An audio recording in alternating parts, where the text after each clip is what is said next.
Hello and welcome back to the channel. Today we've got 10 new infinite or instant win combos with new Teenage Mutant Ninja Turtles Magic the Gathering cards.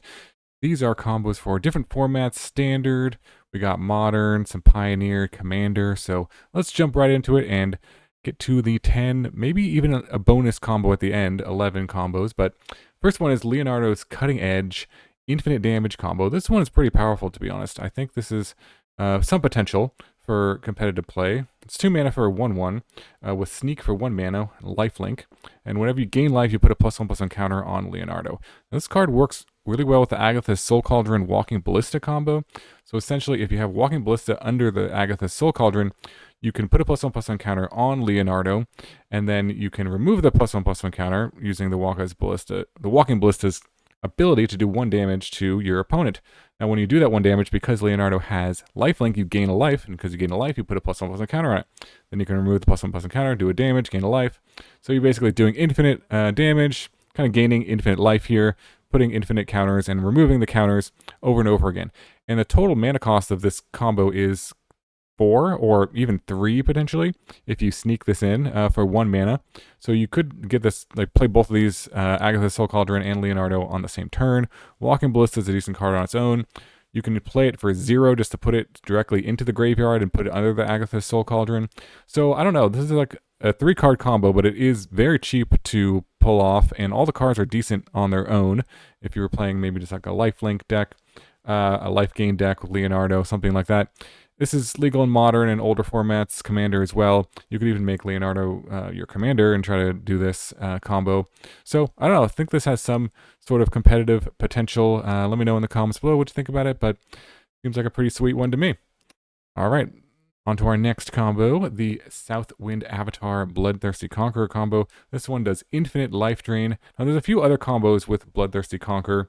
This one is legal in standard, and in standard, you know, we have that bat, and also there's a few other cards that let you, whenever you gain life, your opponent loses life, and Bloodthirsty Conqueror says whenever an opponent loses life, you gain that much life. So Southwind Avatar also has that ability. Your opponent loses exactly 1 life, so this would trigger over and over and over again, infinite times. However, the card itself, Southwind Avatar, is pretty decent on its own. 4 mana for a 3/4 with Death Touch. And whenever another creature you control dies, you gain life equal to its toughness. So it has some other additional abilities on it that could be useful just to kind of play a mid-range game. Decent blocker, can also just, you know, gain you some life throughout the game. So I don't know, maybe this is the new kind of 1/2 infinite combo in standard that you want to try out. I'll probably try it out on this channel, of course. But you know, let me know if you think this one has some competitive potential. The Bloodthirsty Conqueror hasn't really seen that much play. It is a decent card, I think, but 5 mana can be a lot. So maybe it's just a little bit too expensive to be, you know, competitive tiered, but certainly some fun combo jank, if not anything. So that is the Southwind Avatar Infinite combo. Okay, next up we've got a commander combo. This one uses Casey Jones, the Back Alley Brute, for infinite damage. And it's 4 mana for a 4/2 with Menace. And whenever it attacks, you put a +1/+1 counter on a target attacking creature. But most importantly, its ability, whenever you put 1 or more +1/+1 counters on a creature you control, it deals that much damage to a target opponent. Now, this goes infinite with a few different cards, but War Elemental, probably the easiest one, and it kind of curve into each other too, which is kind of nice here. It has the ability, whenever a damage is dealt to an opponent, you put that many +1/+1 counters on it. So you can kind of see these are mirror images of each other.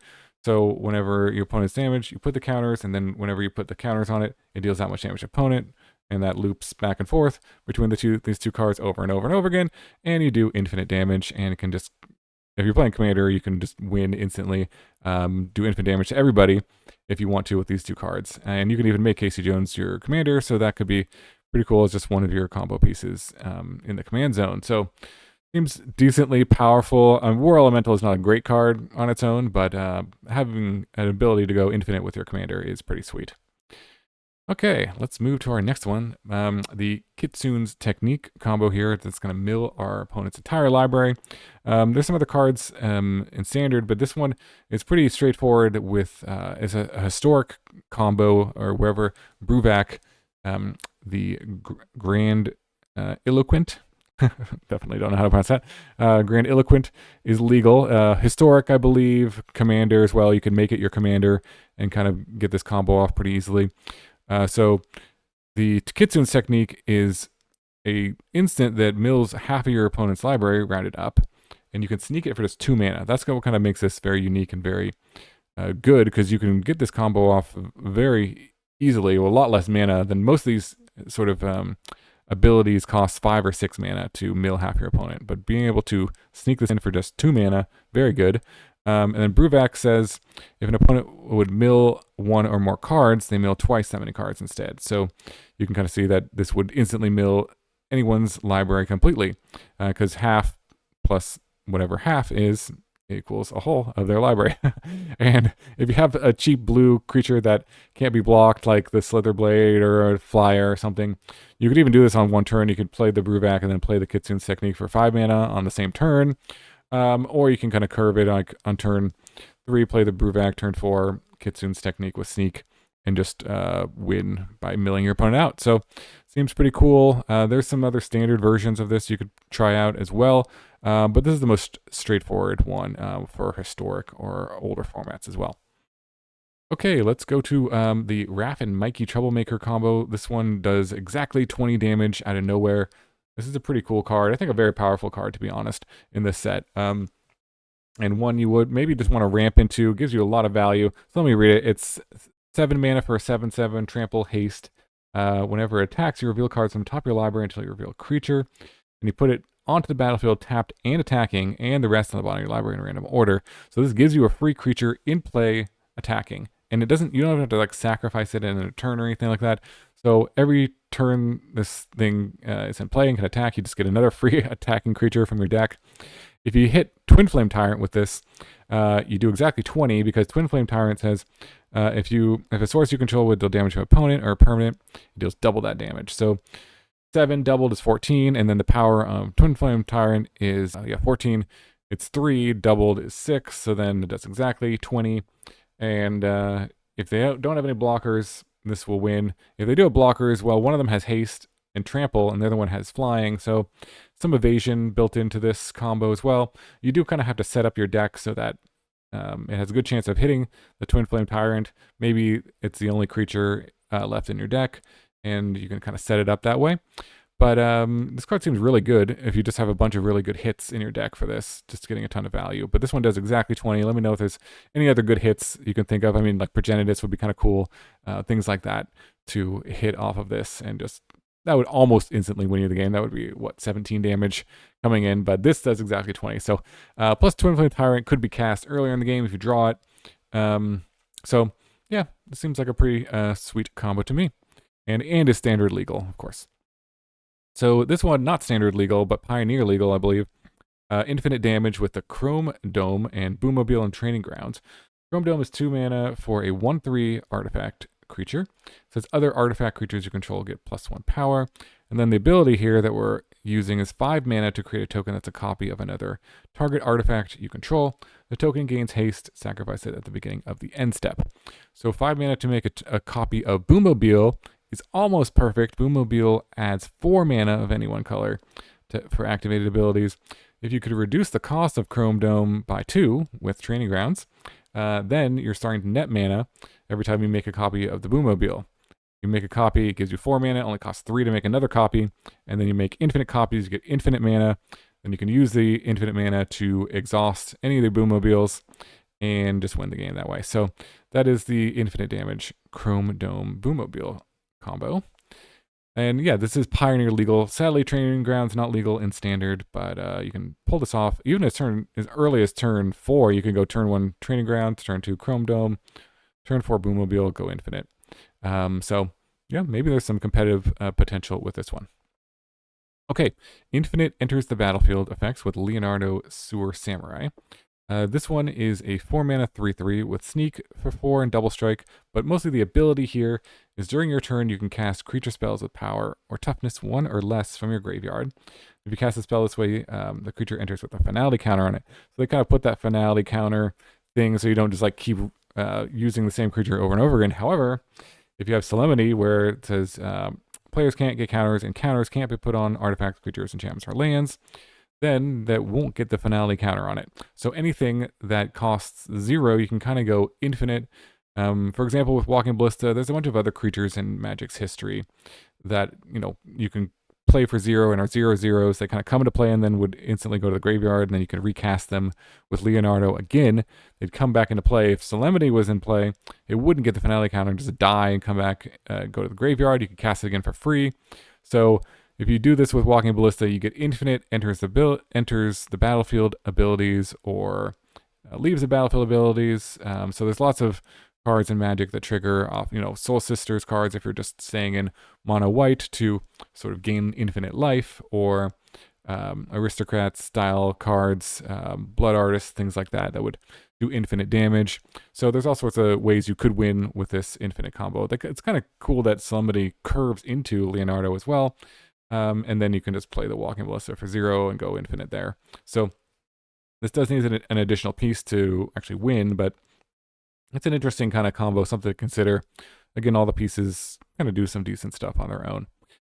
Okay, so let's check out our next combo. This one, this one's pretty funny and rather wild. The Raphael Ninja Destroyer infinite damage to everything combo may not actually win you the game, but it does do infinite stuff.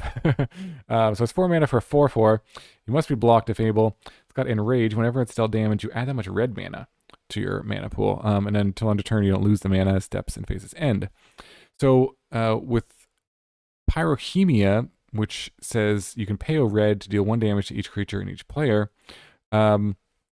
this kind of goes infinite if you can make Raphael indestructible. That's why I have the Plaza of Heroes. There's lots of ways to give a creature indestructible, equipments and different sorceries and things like that, an instance, but Plaza of Heroes is kind of nice because you can just use it as a land. You can use it to cast the Raphael and the Pyrohemia, but it can also be sacrificed to give it indestructible, being that it's a legendary creature, and is, if you wanted to play this in Commander, you could still play it in the same deck. So giving it indestructible, and then you have Pyrohemia out, you'd pay a red to do a damage to, well, each creature and each player. So that would be yourself and all your opponents, and the Raphael, which would then give you another red mana, which you could then play the Pyrohemia to do another 1 damage to all creatures and each player. So if you were a higher life total than everyone, you would just win probably.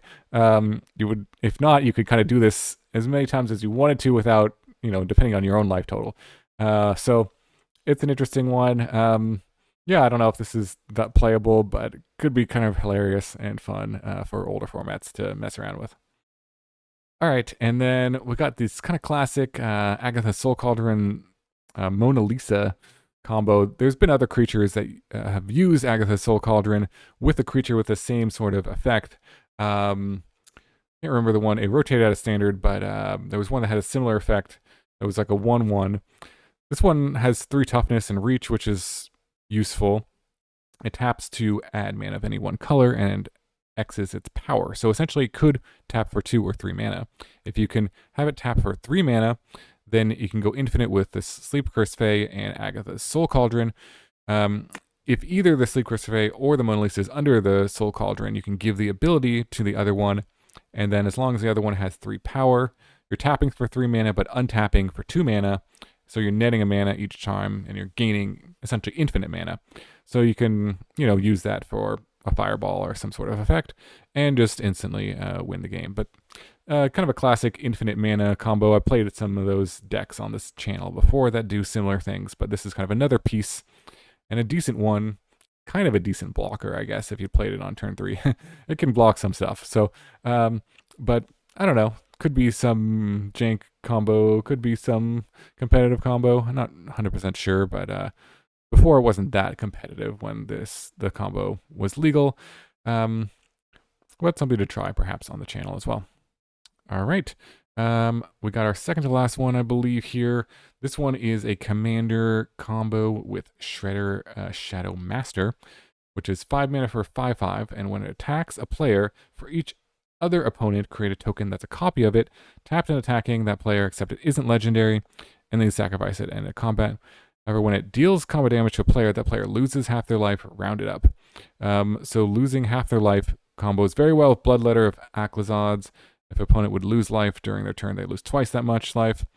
So losing half their life twice is whatever their life is, no matter how much life they've gained.